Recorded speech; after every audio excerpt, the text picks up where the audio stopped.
Je vous souhaite la bienvenue à cette autre chronique Promutuelle Assurance Montmagny-Lillet. On dit assurance, mais maintenant on peut dire prévention, en compagnie de Marc-Olivier Martin, qui est spécialiste, qui est conseiller en prévention. Différents sujets. Moi, je trouve ça le fun, Marc-Olivier. J'apprends des choses, moi, dans cette chronique-là. Ouais. On se pense correct, mais quand on t'écoute, on n'est pas toujours correct. Ouais. Et on pense qu'on l'est, mais on n'est pas des spécialistes en la matière. Ben, c'est sûr qu'il y a des choses que c'est quand même... on va dire pourquoi ils parlent de ça, c'est pas important, mais nous autres, on voit ça souvent comme cause de sinistre. Des petites affaires qui font que, Mais personne n'est intéressé que la maison brûle ou avoir des dégâts d'eau au sol. Personne tient à ça, hein? Ben, c'est ça, mais il y a beaucoup de gens, sur le coup, ils nous trouvent têteux quand on va chez eux et qu'on demande des affaires, mais comme tu dis, quand ça arrive... Ben, on a vu, tu nous as montré là, des prises brûlées, là, puis... ouais.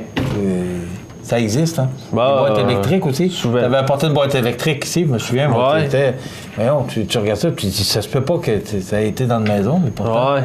Les panneaux électriques... ça existe, hein? Les problèmes. Ouais, ben surtout les vieux, là, ceux-là qui ont 40-50 ans, là, toute bonne chose a une fin, fait que là, On va parler de dégâts d'eau. On en a parlé il y a 2 semaines, pouvant provenir de la plomberie cette fois. Oui. L'autre fois, on a parlé de dégâts d'eau pouvant provenir des fondations. Là, aujourd'hui, on parle plus de plomberie puis d'équipements qui ça peuvent aussi, faire défaut. Ça a une fin. Si on a une maison d'un an ou deux, c'est pas pire, mais si on a une maison de 50-60 ans, c'est normal que toute chose s'use. C'est ça, on va en parler tout de suite. Là. Les tuyaux de laveuse, on en a déjà parlé dans d'autres chroniques. Et les tuyaux de laveuse, ça a une vie, ça, une fin de vie, ça a une vie limitée. Les tuyaux de caoutchouc, de caoutchouc noir. L'eau chaude puis l'eau froide, dans le fond, là, celui qui relie votre laveuse à votre système de plomberie, dans le fond, ça a une vie. Le tuyau de caoutchouc, avec le temps, vient comme à mûrir, puis il fendit, puis il pète. Fait que... On avait montré un modèle de tuyau. Oui. Celui-là, je pense qu'il est plus durable que le caoutchouc noir qu'on met. Hein? Oui, ben le tuyau en acier tressé, là, lui, il est plus durable que... au moins, lui, il mûrit pas, puis il fend pas avec le temps. Là. Fait que le tuyau de caoutchouc, lui, avec la vibration, puis les années, là, il fait. Puis les gens n'ont pas l'habitude de regarder ça, mais ça arrive souvent.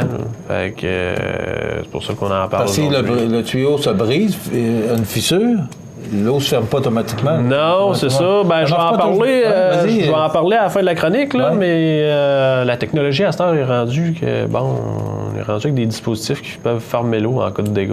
Automatiquement, mais on en reparlera tantôt. Là.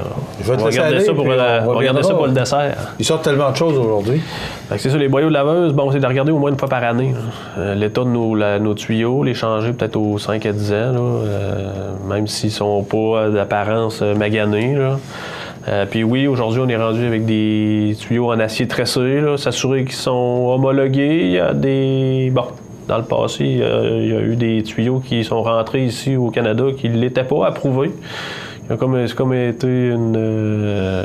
les tuyaux n'étaient pas bons, puis s'assurer qu'ils sont approuvés là, par une compagnie d'homologation.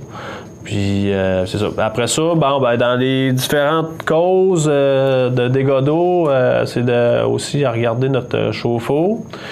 C'est de regarder l'année qui a été fabriquée. Il y a des repères sur notre chauffe-eau, des étiquettes qui nous disent l'année qui a été faite. Puis, sa durée de vie aussi. Sa durée de vie, 10 ans d'habitude.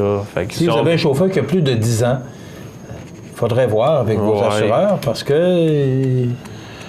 Oui, ça aussi, on parlait de panneaux électriques tantôt, mais les chauffe-eau aussi, on est rendu quand même assez rigoureux par rapport à ça. Notre chauffe-eau aussi, c'est de s'assurer qu'il est bien installé, qu'il n'est pas en contact. La plupart du temps, notre chauffe-eau, il va être au sous-sol.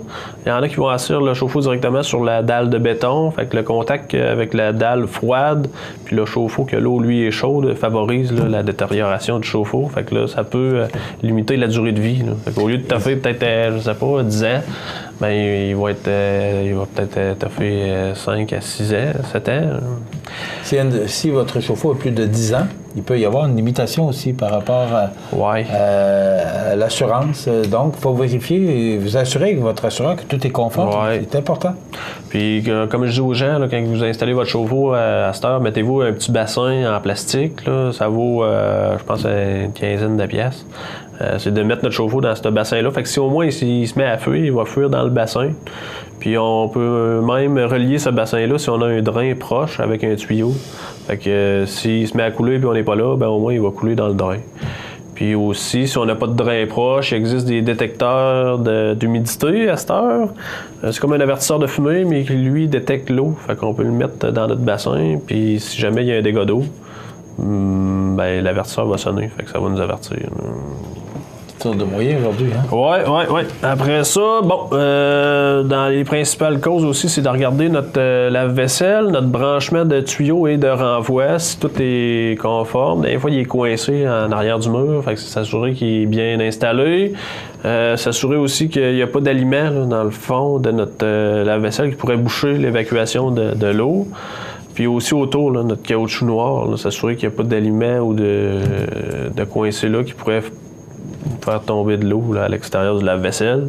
Les réfrigérateurs avec machine à glace, on a eu un dégât dernièrement par rapport à ça. Il y a un petit tuyau, lui, qui est en arrière pour nous donner de l'eau pour faire la glace. Puis bon, il était coincé probablement en arrière du mur. Puis bon, ça a fait des dégâts. Fait que c'est s'assurer qu'il est bien branché, comme un peu comme on vient de parler avec le lave-vaisselle. Quand on a aussi le robinet d'arrosage pour l'extérieur, pour le jardinage, s'assurer qu'il est bien installé, dans le fond. C'est que quand on le ferme l'automne, s'assurer que premièrement, il y a une pente, dans le fond, pour évacuer l'eau. Quand on le ferme l'automne, c'est le drainer, couper notre eau par en dedans. Puis après ça, rouvrir notre champlure dehors pour que l'eau sorte, là, pas que ça pète durant l'hiver avec le froid. Là. Si on quitte pour des vacances l'hiver... Fermer l'eau. Le robinet toujours... proximité, facile d'accès. C'est ça, s'assurer que quelqu'un aussi, quelqu'un du voisinage, quelqu'un de confiance peut venir au moins. Mais quand l'eau est fermée, Marc-Olivier, il y a moins de danger. Il y a l'électricité, là, on peut limiter aussi l'électricité. S'assurer aussi que, s'il y a quelqu'un qui peut... 2 semaines, c'est important. S'il y a quelqu'un, un voisin, quelqu'un de la famille qui peut aller faire un tour aussi, c'est bon, là, pas qu'il arrive à rien. Aussi, il y a la plomberie, là, les vieilles plomberies là, qui ont 40, 50 ans. Il y en a qui sont, la plupart, là, si on parle de vieille plomberie, c'est en cuivre. S'assurer que les joints, il n'y a pas de fuite. Il y a la plomberie en galvanisé aussi, là, qui commence à être problématique, là, ça rouille. Puis, ça pète, ça fait des dégâts d'eau. Après ça, tantôt, on avait dit qu'on parlerait d'avertisseurs de fuite d'eau. Là. C'est que c'est une nouvelle technologie qui existe maintenant, que, c'est comme des sensors, des capteurs qui sont à proximité des endroits où il peut y avoir des dégâts d'eau comme proche de la laveuse, de l'entrée d'eau. Puis ça, c'est relié électroniquement, qui fait que si jamais on est absent puis qu'il y a de l'eau, il va fermer notre entrée d'eau automatiquement. OK. Fait qu'on est rendu là à cette heure. Ça existe. Fait que c'est un avantage de l'avoir. C'est sûr que c'est quand même des frais, là, mais ça peut être... pesant à peu près à combien, juste? Aucune idée. Aucune idée. Il y a toutes sortes de moyens aujourd'hui pour nous faire économiser les compagnies d'assurance aussi, parce que c'est jamais intéressant. Jamais intéressant pour le client d'avoir des problèmes d'eau ou d'incendie ou encore pour les assureurs non plus. Et, naturellement, ça se traduit tout le temps en augmentation de primes. Plus il y a de réclamations, plus il y a on est susceptible d'augmenter les primes. Non, c'est ça. Marc-Olivier Martin, merci beaucoup. Ça fait plaisir. C'est intéressant. Donc, c'est une chronique assurance, mais aussi beaucoup de prévention pour éviter, justement, que vous ayez toutes sortes de dégâts. Alors, si vous avez quoi que ce soit comme problème ou encore vous voulez un conseil, gênez-vous pas. Appelez ces gens-là parce qu'ils connaissent leur affaire. Promutuelle d'assurance Montmagny, Lillet.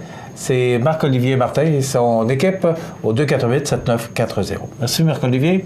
On se retrouve dans 2 semaines. Oui, merci. Voilà, ça complète pour aujourd'hui.